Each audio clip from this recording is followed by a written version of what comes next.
Okay, hey, welcome to Marvel Snap, everybody. I've always wanted to make a video about this game, just never really had the good opportunity. I think today is the time that I'll actually make a video about this and just sort of leave it, um, yeah, as something. I don't know whether I'll keep making videos about this because I enjoy playing this game on my mobile device.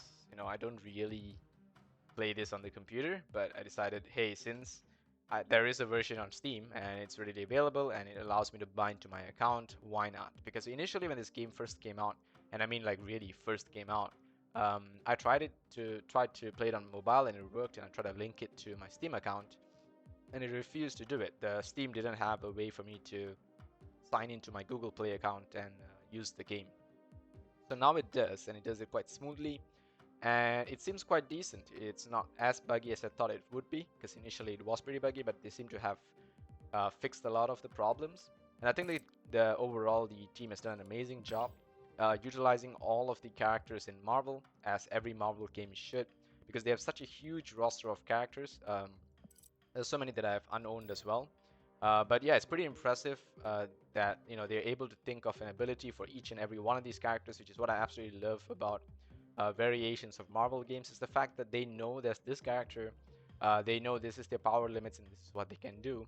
But regardless of how they are treated as in the comics or in the movies or in the video games or whatever, when you make your own version of them, you can actually decide to give them an ability that really makes them who they are.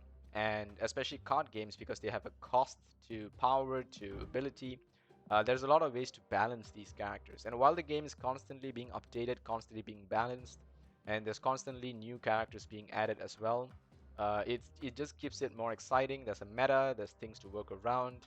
But yeah, enough about the success of the game and how well it's doing. If you guys have not already tried it, I highly recommend you do. But yeah, let's get to it.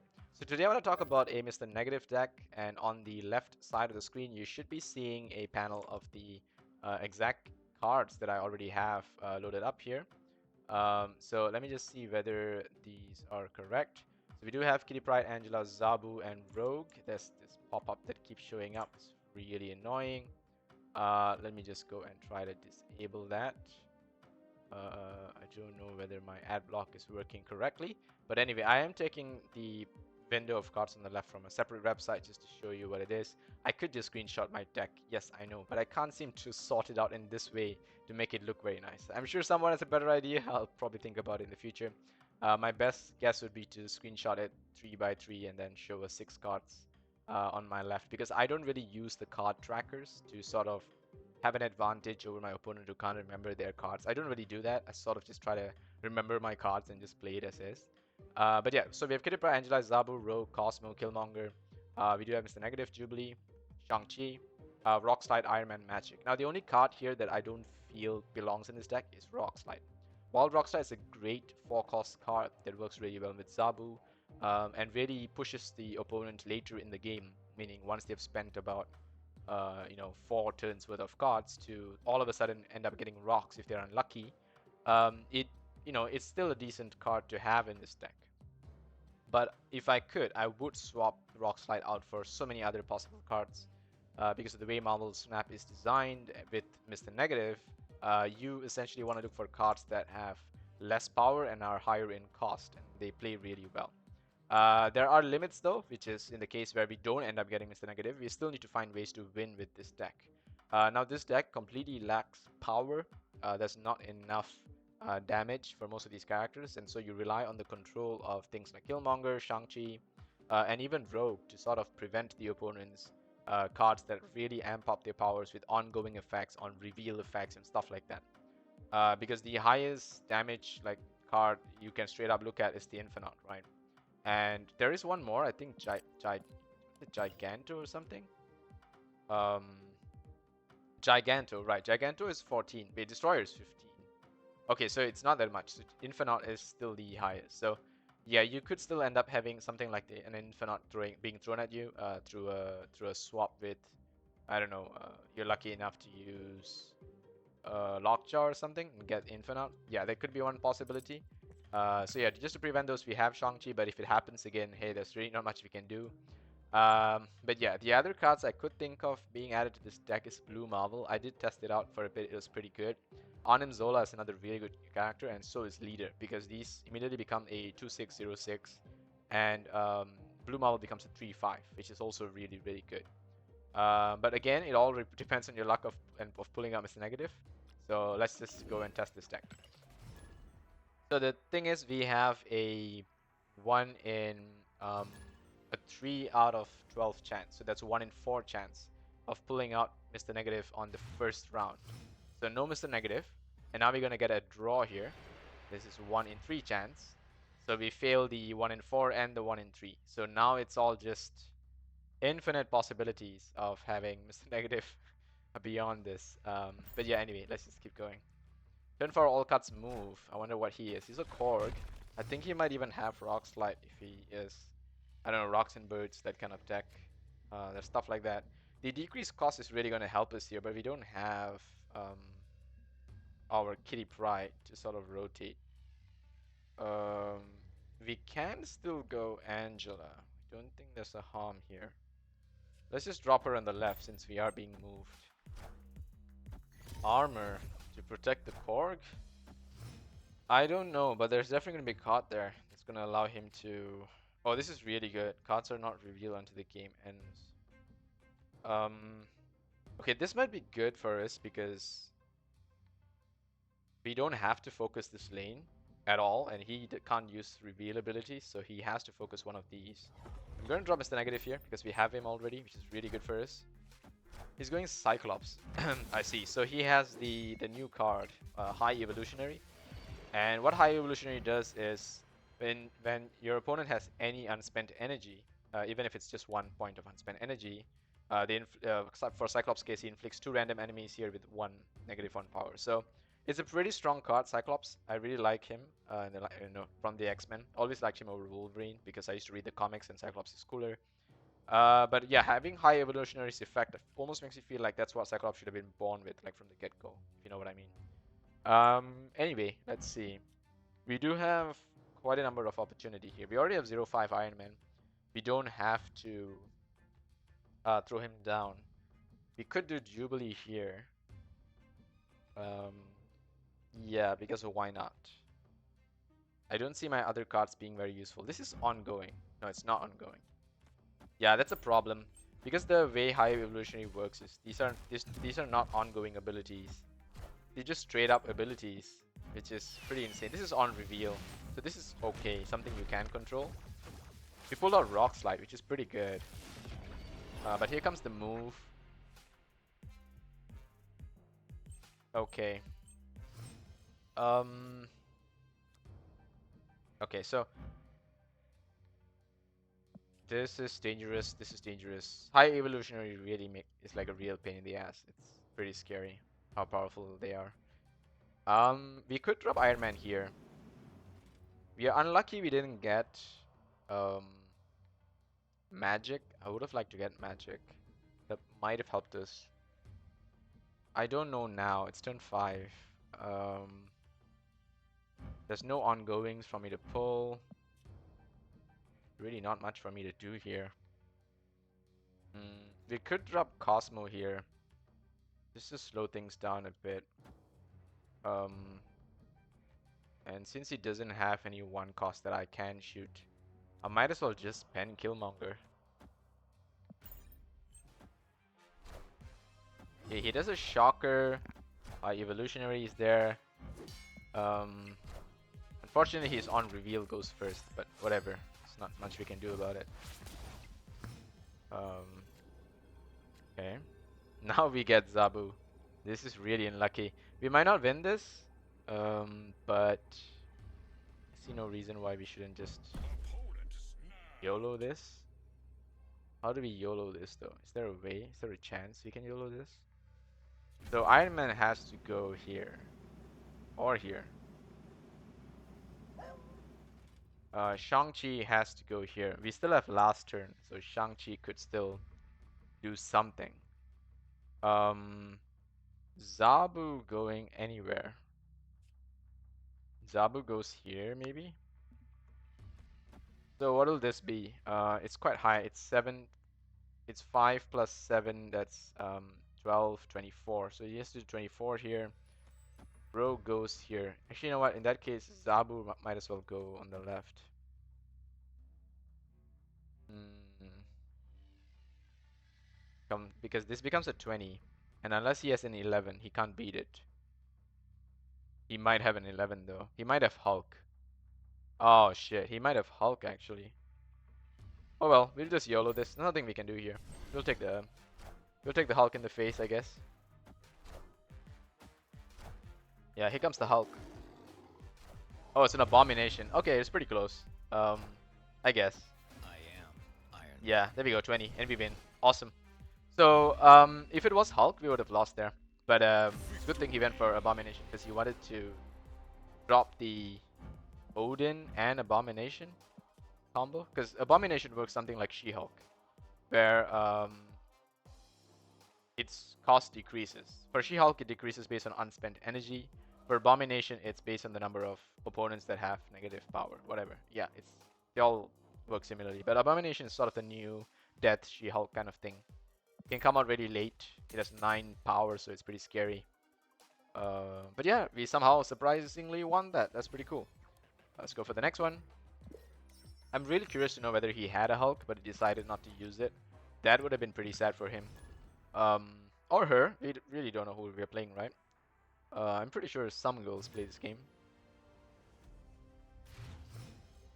Are you some girls, Haru? I can't tell. We need more emotes. Um, and we gotta get rid of this annoying Miss Marvel one. It's pretty annoying, but I like it. The fact that it's so annoying means it's a very effective emote. It must be well done. Like they really thought how to make an annoying emote, and they came up with this. Because everything else is pretty decent. Um, Sunspot. Okay. Hmm. Let's see. Turn 3, Rock. 6 cost. This is like the one we have to go to. We have to kill this as fast as we can. I really want to drop Angela. But Zabu first is always safer, just because if I get Mr. Negative, I can do that right away. He goes for Starlord on the left. I don't mind eating the rock, honestly. It's not a big deal, because I do have Killmonger in the back. Ooh, that is sweet. That really changes our game here. Oh, that changes our game so much. Because it did a free Mr. Negative first. And it's really good for our deck.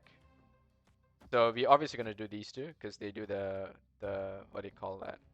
The bounce sort of meta. I could even do a Cosmo here, because I see no reason. These cards are not affected by Cosmo. And I get first turn. I could do Cosmo. Be really annoying. But you know what? I already got this turn. Like, I already got the fill out. So it's either Cosmo or Killmonger. Um, we'll save Killmonger. We'll do a Cosmo. There we go. We got Thanos. That's pretty insane. But the fact that we got Thanos, do we get the stones? I don't think so, right? Because Thanos stones only work at the start of the game. Oh, we lost Shang-Chi. That's huge. Oh, that is huge for him. We lost Shang-Chi. Squirtle Girl doesn't trigger the Squirtles because of Cosmo, so that's fine. At the start of the game, right? So we don't get the stones, but Thanos is still huge though. I really don't mind it. So we didn't don't have Mr. Negative, but some of our deck became a negative deck. That's kind of funny. We're gonna bounce Kitty Pride here, but before we do that, let's drop Killmonger, get rid of some of these one costs, because I see what he's going for now. He doesn't have an ongoing, does he? I get first turn though. Should I save Killmonger still? Next turn I have to do a magic. I have to do magic next turn, right? You know what? You know what? Fine, fine, fine. We'll do Killmonger here. We'll do Kitty Pride, and we'll save the others. Okay, there we go. It's huge. Kitty Pride. Captain. Okay, fine. Captain America is fine. We can deal with that. Okay, now we have to do magic. Because we need ourselves to survive another round to do what we normally do. The thing is, it's kind of ironic because of the fact that the peak and the minus cost from Zabu, it almost feels like I'm almost running the negative deck right now. I could actually win this in turn 6 without magic. Magic might actually help him more than me. So you know what? We'll bounce Kitty one more time. We'll drop Rock Slide here just to intimidate him. And we could steal Captain's ongoing, honestly. Unless he has something like a dinosaur in the back. Hmm. You know what? We'll save Rogue. It's fine. Because Rogue is huge for us later in the game. Yeah. Here we go. Take 2 rocks. Goes for Cable. I don't know what he took. Oh, he got magic! He activates magic with Morph? Holy crap. Okay, yikes. Now this is bad. I don't know what he took from me. Zabu's doing so much work. I don't know what he took. Shit. Um, that's interesting. Uh, yikes. Okay. We can do Jubilee here. We can do Rogue. Now they're confident he doesn't have much left. We're gonna save Thanos. Tell me it's not a dino. Because we don't have Shang-Chi. Iron Man. Okay, that's huge. Iron Man. Here we go. We take Captain. Nice. Rogue has Captain's ability. Agatha was playing the game. Are you serious? Did you actually play the game with Agatha? I'm gonna snap here. Are you a bot? Yoharu 877. I don't think you're a bot. Bots don't use those kinds of names anymore, right? Right? Huh. Strange.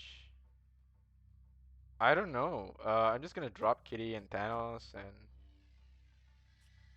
Magic. Whatever. Unless he has something in the back. I think it's a bot for all you know. Yeah, he didn't even play a card. Oh, this is sad. Was I playing against a bot? I can't tell. It's so strange.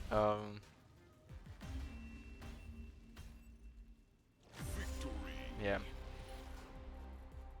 Really strange. Anyway, that's 3-4 for me. I suspect it's a bot though. We're just gonna go one more. Not satisfied. That was kind of underwhelming. But yeah, the first one's a pretty good win though, if I say so. Let me just check if everything's okay. Everything seems okay. We got Rocket. We did play a card turn 1. We can save Rocket. We don't have a 2-cost card. So we save him to turn 2 and we see whether we get a 2-cost. Nova. Okay. Turn 5 cards cost 1 more, so not very good for me because Magic will cost 1 more unless I can pull negative here. Yeah, so I don't have the ability, like, Magic cannot be played on turn 6. Magic can be played on any other turn before turn 6 or after, even turn 7, which is why in the last game on turn 7 Magic still activated ability, although it's pointless. But he snaps straight up. Really interesting. Will you play here? Nope, he doesn't. Sad. Thought I might have a chance with Rocket there. I really I'm gonna just kill Monger here to get rid of his Nova. Sure, we'll do that.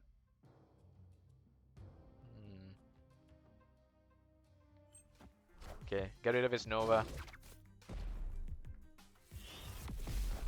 Sure. Bishop comes in, so he doesn't get the boost from Nova, which is fine. Now we get negative, which is good. On turn 4 though, it's not so bad. This is like the second best case, right?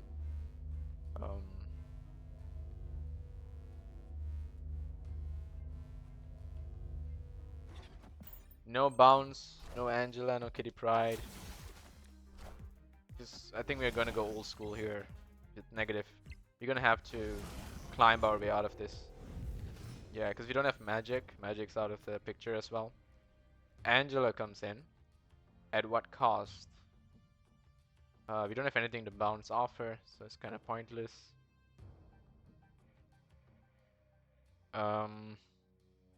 This is not an ongoing that I can copy.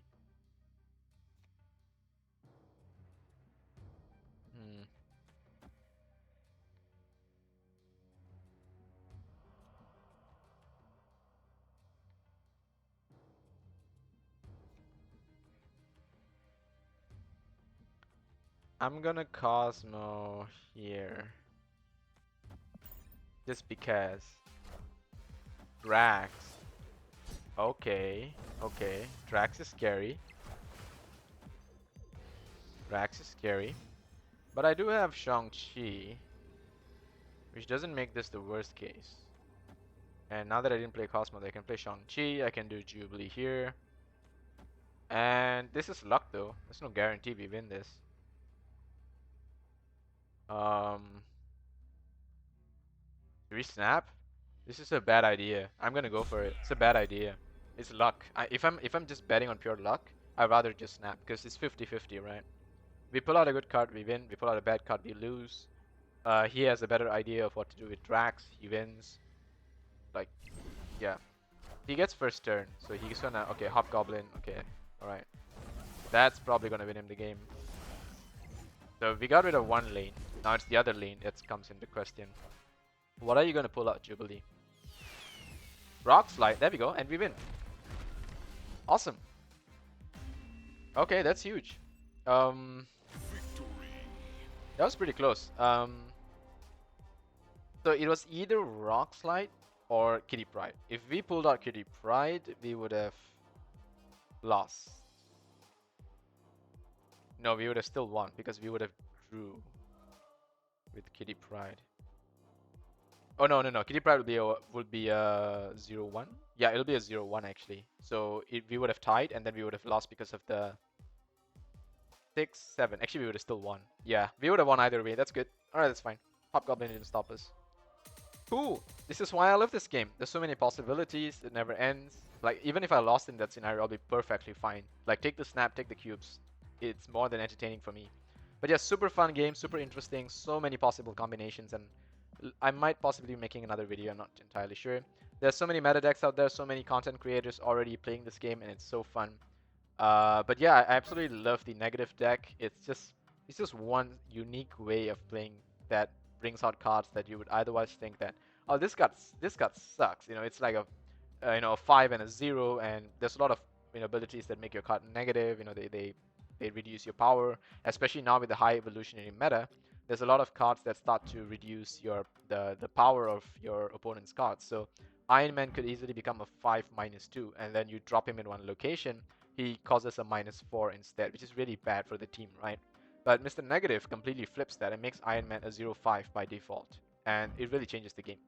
Iron Man becomes one of the most powerful cards in the game because he becomes a 0-10, and he also multiplies the entire team's power, which really makes him one of the best cards. He can't be blocked by the dog, right? Because it's an ongoing card, so it's really difficult to stop Iron Man unless you have something like Rogue on the last turn.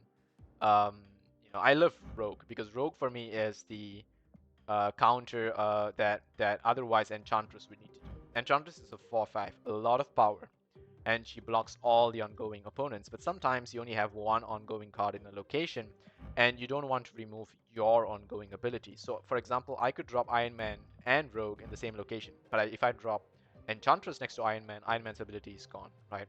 But Rogue, on the other hand, if my opponent has something like a dinosaur to counter my Iron Man's power increase, right? I could just drop Rogue and steal that. If they drop something like, what is this? I think I shared this in one of my shorts, right? Where someone dropped a null. Yeah, they dropped a null, and Rogue just steals the combined power of all cards destroyed this game and just completely wins. It's so interesting. I absolutely love Rogue, and in the negative deck, she becomes a 1-3 instead, which even further increases her value. But yeah, I managed to get Zabu just recently. I saw it in the shop, and I was like, I'm definitely going to pick up Zabu. Screw high evolutionary. I'm going to counter that card, and it's been fun so far. But yeah, thanks so much for watching. I'll see you guys in the next one. As for whether spending and stuff like that, I might talk it in another episode on whether you should spend, shouldn't spend, how much I've spent, and whether I spend at all. To be honest, I think I can just put that out right away. I only bought the newcomers free pack, like the three ringgit pack, which is what it costs in my place. So I only bought that. It was like 5 ringgit, 3 ringgit. Sorry, it's 14 ringgit because I think it's like $3 or $4 or something like that, US. So yeah, I only got that. Everything else is completely free. I only bought that because I thought of just supporting the game. and I think that, you know, $5 or $4 or whatever to support the game is fair completely. And everything else is completely free. I've not purchased a single premium pack, none of that stuff. Everything here is completely free to play, which is why it takes me time to grind as well to go up this ladder. But I've been having so much fun just playing games and grinding that I really don't care about um, purchasing too much. And I like the fact that they allow you to play a certain level of free to play. I really respect that. But yeah, that's about it from me for this one. See you guys.